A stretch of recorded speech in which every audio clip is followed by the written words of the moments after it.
Subscribe कीजिए हमारे channel Shahid रजा Ashrafi official को और बेल आइकन को प्रेस कीजिए जिससे आपको नए नए वीडियो की नोटिफिकेशन मिलती रहे। तो नाजरीन अस्सलाम वालेकुम वरहमतुल्लाहि वबरकातुहू। आज का बयान हज़रत शाकिर अली दूरी का बयान रहेगा, जिसमें हम जानेंगे कि अल्लाह से दुआ मांगने का सही तरीका क्या है। तो पूरा बयान जरूर सुने और इस पर अमल भी करें। तो चलिए बयान शुरू करते हैं। अपने करार का सामान वहां से लेकर के वापस नहीं लौटता। मिसाल के तौर पर कोई लखपति है और आप कर्ज में डूबे हुए हैं, उसके दरवाजे पर आप चले जाएं और उससे लाखों मांगें तो वो आपको देने के लिए तैयार नहीं होगा, इसलिए कि उसके पास इतनी सलाहियत और इतनी दौलत है नहीं जिसकी बुनियाद पर वो आपकी परेशानी को दूर कर सके। आप बहुत बेचैन हैं, बेकरार हैं, बीमारी के अंदर परेशान हैं। मुमकिन है आप किसी ऐसे तबीब के पास पहुंच जाएं जो अच्छा तबीब भी हो, लेकिन अगर मर्ज लाइलाज है तो वो भी माजूरी जाहिर कर देगा और आपके इलाज व मुआलजे से कासिर होने की बात वो कह देगा। बहुत सारे शादीशुदा बे औलाद होते हैं, बड़े ट्रीटमेंट कराने के बावजूद भी वो साहिब औलाद नहीं हो पाते, इसलिए कि तबीब के पास ऐसी कोई दवा मौजूद नहीं जिसकी बुनियाद पर वो आपको साहिब औलाद बना सके। पता चला जितने दरवाज़ों पर हम दस्तक देते हैं वो सारे दरवाजे इतने कैपेबल नहीं होते कि हमारी सारी परेशानियों को दूर कर सकें, लेकिन एक दरवाज़ा और एक ज़ात ऐसी है कि जो भी परेशानी हो उसके दरवाजे पे दस्तक दो और उससे उस परेशानी का जिक्र करो तो वह इतना काबिल है कि तुम्हारी सारी परेशानियों को दूर कर दिया करता है। वो कौन है, वो कौन सी ज़ात है? तो अल्लाह अज़्ज़ा व जल्ल ने खुद इरशाद फरमाया, वक़ाल रब्बुकुम उदऊनी अस्तजिब लकुम। कहा, ऐ मेरे रब, अल्लाह अज़्ज़ा व जल्ल ने इरशाद फरमाया, तुम्हारे कहा मुझसे मांगो, तुम्हारे रब ने कहा मुझसे दुआ करो, मैं तुम्हारी दुआ को कबूल करूँगा। मेरे रब की ज़ात वो ज़ात है कि जब उससे कोई दुआ करता है तो वो अपने बंदे की दुआ को कबूल करता है, अपने बंदे की बेकरारी के मौके पर फरियाद सुनता है। इसीलिए ख़ुद वो इरशाद फरमाता है, अम्मन युजीबुल मुत्तर्र इज़ा दआ व यक्शिफुस्सू। कौन है जो बेकरारों की फरियाद सुनता है और उसकी मुसीबतों को दूर करता है? वो मेरे रब की ज़ात है, वो पालनहारे हकीकी की ज़ात है, वो माबूद बरहक की ज़ात है। मेरे प्यारे आका सल्लल्लाहु अलैहि वसल्लम के प्यारे दीवानों, दुनिया का इंसान किसी के पास जाता है तो उसकी पोजीशन ये होती है, वो टाइम देखता है, उसके आराम के बारे में सोचता है, कहीं ऐसा तो नहीं मैं रात के 2 बजे इसके दरवाजे पे दस्तक दूं तो उसकी तरफ से परेशानियां दूर होने की बजाय डांट डपट मिल जाए, जिल्लत मिल जाए, रुसवाई मिल जाए और उसके आराम में खलल होने की सज़ा मुझे मिल जाए। इसलिए ऐसे दरवाज़े पर आदमी रात के वक्त नहीं पहुंचता जहां वहां से उसको ज़िल्लत और रुसवाई का सामना करना पड़े। लेकिन मेरे रब की ज़ात वो ज़ात है, वो नींद से पाक है। रात के वक्त मांगो या दिन के उजाले में मांगो, जंगल में मांगो या शहर में मांगो, मछली के पेट में मांगो या गार के अंदर मांगो, हर जगह से वो तुम्हारी फरियाद सुनता भी है और तुम्हारी मुसीबतों को दूर भी करता है। दुनिया का इंसान अगर वादा करे तो मुमकिन है वो वादा खिलाफी कर दे, लेकिन रब अपना वादा सच कर दिखाता है। इन्न वअदल्लाहि हक़, बेशक अल्लाह का वादा सच्चा है। इन्नल्लाह ला युखलिफुल मिआद, बेशक अल्लाह वादा खिलाफी नहीं फरमाता। जब उसने कह दिया अल्लाह अकबर, तुम्हारा रब ये कह रहा है मुझसे दुआ करो, मैं तुम्हारी दुआओं को कबूल करूँगा, तो मेरे प्यारे आका सल्लल्लाहु अलैहि वसल्लम के प्यारे दीवानों, हमें अपनी ज़िंदगी के अंदर मुसीबतों की आमद या मुसीबतों के आमद से पहले या उसके बाद अपने रब की बारगाह में दुआ करनी चाहिए। और याद रखें, मेरे प्यारे आका सल्लल्लाहु अलैहि वसल्लम के प्यारे दीवानों, रसूल गिरामी वक़ार सल्लल्लाहु अलैहि वसल्लम ने फरमाया, अद्दुआ सलाहुल मुमिन, दुआ मोमिन का हथियार है। आकाए करीम सल्लल्लाहु अलैहि वसल्लम ने इरशाद फरमाया, अद्दुआ मुखुल इबादा, दुआ इबादत का मग़ज़ है। आकाए करीम सल्लल्लाहु अलैहि वसल्लम ने फरमाया, अद्दुआ हुवल इबादा, दुआ ही इबादत है। पता ये चला कि मोमिन जब हर तरफ से बेबस व बेकस हो जाए तो उसे चाहिए कि वो दुआ का सहारा ले, कोशिशें करे, अपनी बिस्यार पर अपनी बिसात पर वो मेहनत व मशक्क़त करे, लेकिन दुआ न छोड़े। इसलिए कि याद रखें, अगर कोई बंदा अल्लाह की बारगाह में दुआ करता है, वो दुआ करने वाला अल्लाह की बारगाह के अंदर मुअज़्ज़ज़ है, मुकर्रम है। अल्लाह के बंदों के अंदर जो बंदे अल्लाह के नज़दीक मुकर्रम हैं, उन मुकर्रम बंदों के अंदर अल्लाह उन बंदों को शामिल फरमाता है जो अल्लाह से दुआ करते हैं। मेरे प्यारे आका सल्लल्लाहु ताला अलैहि वसल्लम के प्यारे दीवानों, आप जरा देखें, दुनिया का इंसान किसी इंसान से मांगे तो जलील हो जाता है, लेकिन दुनिया का इंसान खुदा से मांगे तो मौला की निगाहों में मुअज़्ज़ज़ बन जाया करता है। आप जरा सोचो, अल्लाह अज़्ज़ व जल्ल की बारगाह के अंदर जब कोई दस्ते सवाल दराज करता है, जब कोई दुआ करता है, तो रब्बे कदीर जल्ल जलालहू का गजब ठंडा हो जाता है। और अगर कोई दुआ नहीं करता तो परवरदिगार गजबनाक हो जाता है। ये इतना बड़ा हो गया, ये इतना मुतकब्बिर हो गया, ये इतना मुझसे बेनियाज हो गया कि मुझसे मांगने में शर्म महसूस करता है, झिझक महसूस करता है, हिचकिचाहट महसूस करता है। क्या मैं इसकी जरूरतों को पूरा करने वाला नहीं? क्या मैं इसकी मुसीबतों को दूर करने वाला नहीं? क्या मैं इसकी तकलीफों को दूर करने पर कादिर नहीं? अल्लाह अकबर। परवरदिगार जल्ल जलालहू से जब कोई नहीं मांगता तो अल्लाह अज़्ज़ व जल्ल गज़बनाक होता है। और जब कोई अपने परवरदिगार की बारगाह के अंदर दस्ते सवाल दराज करके उसकी बारगाह में दुआ करता है तो अल्लाह की रहमत उस पर निछावर हो जाती है। वो बंदा मुतवाज़िअ कहलाता है, वो बंदा मुनकसिरुल मिजाज कहलाता है, वो अल्लाह का आजिज बंदा कहलाता है। मेरे प्यारे आका सल्लल्लाहु अलैहि वसल्लम के प्यारे दीवानों, जब इंसान बेशुमार ऐसी मुसीबतों में घिर जाता है जिन मुसीबतों से निकलने का उसे कोई रास्ता नजर नहीं आता, जिन मुसीबतों से निकलने के लिए उसे कोई राह नजर नहीं आती, तो वो मुख्तलिफ किस्म के हरबे इस्तेमाल करता है, फिर वो जादू टोने के सहारे लेता है, फिर न जाने गलत तरीके से अपने प्रॉब्लम के सॉल्यूशन के सिलसिले में आबरू बेचता और दौलत निछावर करता नजर आता है। लेकिन मैं कुरान की रोशनी में 2-4 आयतों के जरिए आपको समझाना चाहूंगा और मुसीबत थोड़ी आपके सामने पेश करूंगा, और उन मुसीबतों में अल्लाह ने दुआ के जरिए उन मुसीबतों को किस तरीके से टाला आपको बताऊंगा, ताकि आप के अंदर भी दुआ करने का जज्बा पैदा हो जाए, अल्लाह की बारगाह में मांगने का जज्बा पैदा हो जाए। मेरे प्यारे आका सल्लल्लाहु ताला अलैहि वसल्लम के प्यारे दीवानों, आइए मैं आपको समझाऊं। हजरत इब्राहिम अलैहिस्सलातु व तस्लीम की हयात तैयबा को देखें तो आपको पता चलेगा, हजरत इब्राहिम अलैहिस्सलाम अल्लाह के खलील हैं, अल्लाह के फरिश्तादा पैगंबर हैं, लेकिन आग के अंदर हजरत इब्राहिम अलैहिस्सलातु व सलाम को डाला जा रहा है।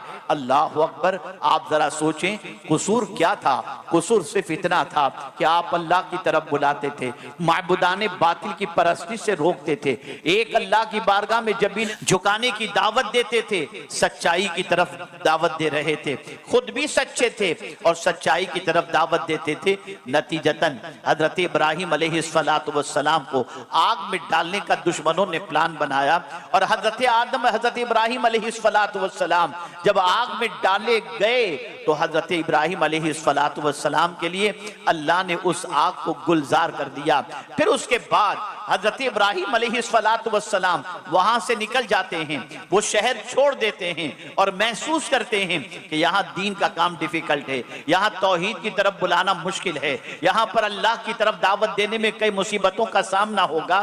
तो हजरत इब्राहिम अलैहिस्सलातु व तस्लीम हिजरत करने का मंसूबा बनाते हैं। और साथ ही साथ ये भी देखें, उम्र के उस हिस्से में पहुंच चुके हैं जिस हिस्से में उमूमी तौर पर बच्चे का पैदा होना मुमकिन नहीं होता।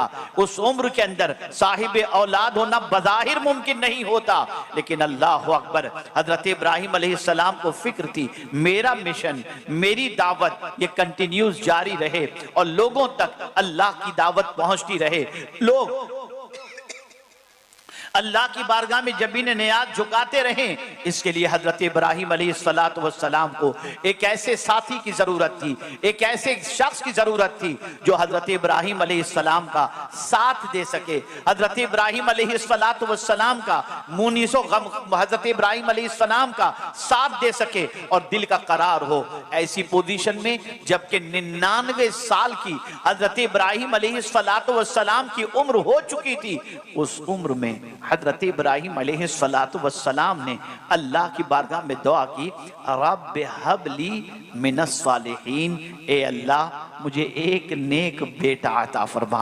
अल्लाह अकबर, हैरानी की बात तो ये है, उधर हजरत इब्राहिम अलैहिस्सलाम की अहलिया की पोजीशन ये थी कि वो उम्र के उस हिस्से में पहुंच चुकी थी जिस हिस्से में बच्चा पैदा होना मुश्किल होता है, और हजरत इब्राहिम अलैहिस्सलाम भी उम्र के उस हिस्से में पहुंच चुके थे जिस वक्त बच्चे का पैदा होना मुश्किल होता है। लेकिन अल्लाह की बारगाह में दुआ करते हैं, दुआ का सहारा लेते हैं। अंदर से इब्राहिम अलैहिस्सलाम का विजदान कहता है, ये बज़ाहिर हालात तो बता रहे हैं कि मुमकिन नहीं, लेकिन इस इस्तिराब की का कैफियत के अंदर अगर रब से दुआ की जाए तो रब्बे कदीर कादिर मुतलक है। जब हजरत आदम को बगैर माँ बाप के पैदा कर सकता है और हजरत ईसा अलैहिस्सलाम तो इस इस्तिराब की का कैफियत के अंदर अगर रब से दुआ की जाए तो रब्बे कदीर कादिर मुतलक है। जब हजरत आदम को बगैर माँ बाप के पैदा कर सकता है और हजरत ईसा अलैहिस्सलाम तो बाद में पैदा हुए, लेकिन रब की कुदरत के बारे में हजरत इब्राहिम अलैहिस्सलातु वस्सलाम जानते थे, इसलिए दुआ की। अल्लाह अकबर, दुआ बाब इजाबत से टकराती है और हजरत इब्राहिम अलैहिस्सलाम को उस वक्त खुशखबरी दी जाती है, फबश्शरनाहु बिगुलामिन हलीम। अल्लाह अकबर, यहाँ ये बात समझने के लायक है और वो ये है कि आसार आपको ये बता रहे हो कि पॉसिबल नहीं है, बज़ाहिर कैफियत ये बता रही हो कि अब मुश्किल से निकलने की कोई राह नहीं है, बज़ाहिर सिचुएशन ये बता रही हो अब तकलीफ और आरज़ुओं की तकमील के हवाले से कोई बज़ाहिर रास्ता नजर नहीं आता। लेकिन अगर ऐसे इस्तिराब के मौके पर अगर कोई बंदा दुआ का सहारा ले लेता है तो मौला उसकी दुआ की लाज रख लेता है और उसकी दुआ पर परवरदिगार जल्ल जलालहू उस पर करम की नजर फरमाता है और उसकी दुआ को कबूल फरमा लेता है। आप कुरान की जितनी दुआ उठा करके देखेंगे वो सब इस्तिराब की कैफियत की दुआ है, सब परेशानियों के वक्त की दुआ है। अंबिया की जितनी दुआएं कुरान में मिलेंगी वो सारी दुआएं इम्पॉसिबल बज़ाहिर नजर आने वाले मौके पर उन्होंने दुआ की और अल्लाह ने उस इम्पॉसिबल वक्त के अंदर पॉसिबल बना दिया और न नजर आने वाली चीजों को अल्लाह अज़्ज़ व जल्ल ने मुमकिन बना दिया। आइए मैं आपको बताऊं, हजरत इब्राहिम अलैहिस्सलातु वस्सलाम मक्का मुकर्रमा में हैं, बेटे के साथ हैं, बीवी के साथ हैं, कोई इंसान नहीं, बेआबो गया वादी, ऐसी सिचुएशन कि दूर तक कोई कहीं इंसान नजर नहीं आ रहा, कोई फल नजर नहीं आ रहा, कोई दरख्त नजर नहीं आ रहा, कहीं पानी का चश्मा नजर नहीं आ रहा। ऐसी सिचुएशन में अल्लाह अज़्ज़ व जल्ल ने फरमाया तुम यहां पर अपनी बीवी बच्चे को छोड़कर चले जाओ।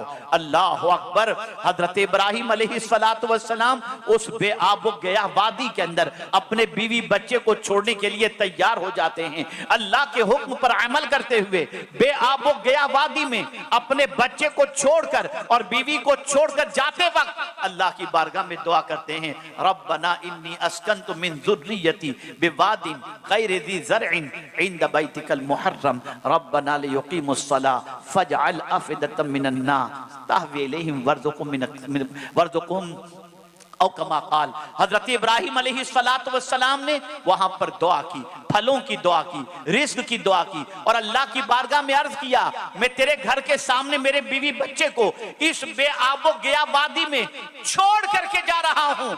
ए अल्लाह मेरे बच्चे को नमाज का कायम करने वाला बनाना और परवरदिगार इन्हें फल अता करना, इन्हें रोजी अता करना। अल्लाह अकबर, आप बज़ाहिर देखें वहां कोई फलदार दरख्त नहीं था, वहां पर सिचुएशन ऐसी थी थी, बज़ाहिर कोई ऐसी चीज नजर नहीं आ रही थी जिससे हजरत इब्राहिम के बच्चे की परवरिश होती, लेकिन दुआ की थी हजरत इब्राहिम ने उस सिचुएशन के अंदर। अल्लाह ने उस दुआ का असर आज तक रखा है कि मक्के के अंदर आपको हर मौसम के अंदर हर फल मिलता हुआ नजर आएगा। पर वजह क्या है? वजह सबसे बड़ी ये है कि दुनिया असबाब को देख रही थी और हजरत इब्राहिम मुसब्बिबुल असबाब को देख रहे थे, और अल्लाह ताला ने हजरत इब्राहिम के इस्तिराब की कैफियत की दुआ को अपनी बारगाह के अंदर कबूल फरमा लिया। कुव्वत है, दुआ मोमिनों का हथियार है। ऐ रसूल आज़म सल्लल्लाहु तआला अलैहि वसल्लम के दीवानों, हजरत अय्यूब अलैहिस्सलाम की जिंदगी देखें। अल्लाह अकबर, सब कुछ खत्म हो गया, मकान चले गए, मकान गिर गए, मवेशी मर गए, बच्चे इंतकाल कर गए, आपके जिस्म के अंदर एक आरिज़ा लाहिक हो गया। सिचुएशन ऐसी कि शहर छोड़कर आप चले गए, बेपनाह तकलीफें, बेपनाह परेशानियां, लेकिन अल्लाह अकबर, किस चीज का सहारा लिया उन्होंने, किस चीज से अल्लाह की बारगाह में दुआ की उन्होंने? तो आप देखेंगे कुरान में उनकी की हुई दुआ आज भी मौजूद है। उन्होंने दुआ की, रब्ब इन्नी मस्सनी अद्दुर व अंता अरहमुर राहिमीन। दुआ का सहारा लिया और अपने रब से अर्ज किया, मेरे रब, मेरे पालने वाले, मुझे मुसीबत ने छू लिया है और सारे मेहरबानों से तू सबसे बड़ा मेहरबान है।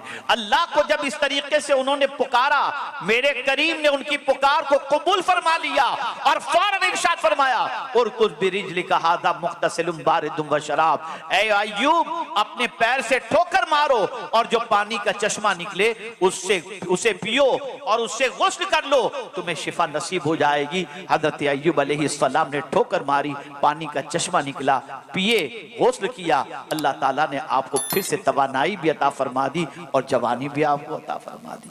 यह है दुआ की ताकत, यह है दुआ की ताकत। हजरत मूसा अलैहिस्सलाम की हयात तैयबा को देखें तो आपको पता चलेगा, हजरत मूसा अलैहिस्सलातु वस्सलाम के हाथों से एक शख्स का कत्ल हुआ, आपकी तलाश में लोग निकले, आप शहर छोड़कर चले गए, कुछ तोशा अपने साथ लिया और तोशा लेकर आप निकल गए। कुछ सफर के बाद तोशा भी खत्म, नहीं मालूम कहां जाना है, नहीं मालूम, निकल पड़े जंगल और बयाबान की तरफ। रास्ते में जा रहे हैं, जंगल और बयाबान से गुजर रहे हैं, यहां तक कि तोशा खत्म हो गया। भूख की शिद्दत की वजह से आपका पेट और कमर दोनों बराबर हो गए। इस इस्तिराब की कैफियत में कि कहीं दुश्मन मेरा पीछा करके मेरे पीछे तो नहीं आ रहे, जंगलों बयाबान में, अल्लाह अकबर, ऐसी सिचुएशन में जब भूख से निढाल हो गए थे तो अपने रब की बारगाह में दुआ करते हैं, रब्बि इन्नी लिमा अंज़लत इलैया मिन खैरिन फ़क़ीर। जैसे ही ये दुआ की, फरिश्तों ने मदियन पहुंचा दिया और मदियन के अंदर अल्लाह ताला ने उनका रिस्क का जरिया भी अता फरमा दिया और मुस्तकिल सुकूनत का जरिया भी अल्लाह ने पैदा फरमा दिया। याद रखें और अच्छी तरीके से याद रखें, दुआ के अंदर अल्लाह ने बड़ी ताकत रखी है, दुआ में अल्लाह ने बड़ी कुव्वत रखी है। दुआ अल्लाह अज़्ज़ व जल्ल की बारगाह के अंदर बहुत अहमियत रखती है। मेरे प्यारे आका सल्लल्लाहु अलैहि वसल्लम के प्यारे दीवानों, कुरान का उसलूब देखें और समझें आप किस तरीके से अल्लाह ने दुआ की अहमियत बताई। इब्तिदा आयत की किस तरीके से की, वइज़ा सअलका इबादी अन्नी फ़इन्नी क़रीब। पहले फरमाया, मेरे महबूब, जब तुमसे मेरे बंदे मेरे बारे में पूछें कि मैं कहाँ हूं, फ़इन्नी क़रीब, तो कहना मैं बहुत करीब हूं, मैं करीब हूं। पता चला अल्लाह का पता बताने वाली जात का नाम है मोहम्मद अरबी सल्लल्लाहु अलैहि वसल्लम। कुरान कहता है, जब तुमसे मेरे बारे में मेरे बंदे पूछें तो कहो मैं करीब हूं। और ये कहने के बाद फौरन फरमाया, उजीबु दावत दाई इज़ा दान। जब दुआ करने वाला मुझसे दुआ करता है, मैं उसकी दुआ को कबूल करता हूं। पता चला वो इतना करीब है कि तुम जहां से भी पुकारो वो तुम्हारी पुकार को सुन लिया करता है और तुम्हारी दुआओं को कबूल कर लेता है। तो नाजरीन, वीडियो अगर अच्छी लगे तो जरूर वीडियो को लाइक करो और हमारे चैनल पर अगर नए हैं तो जरूर सब्सक्राइब करो और अल्लाह से दुआ करें कि अल्लाह हमें नेक अमल करने की तौफीक अता फरमाए, हर बला मुसीबतों से, परेशानियों से, आफतों से, बीमारियों से हिफाजत फरमाए।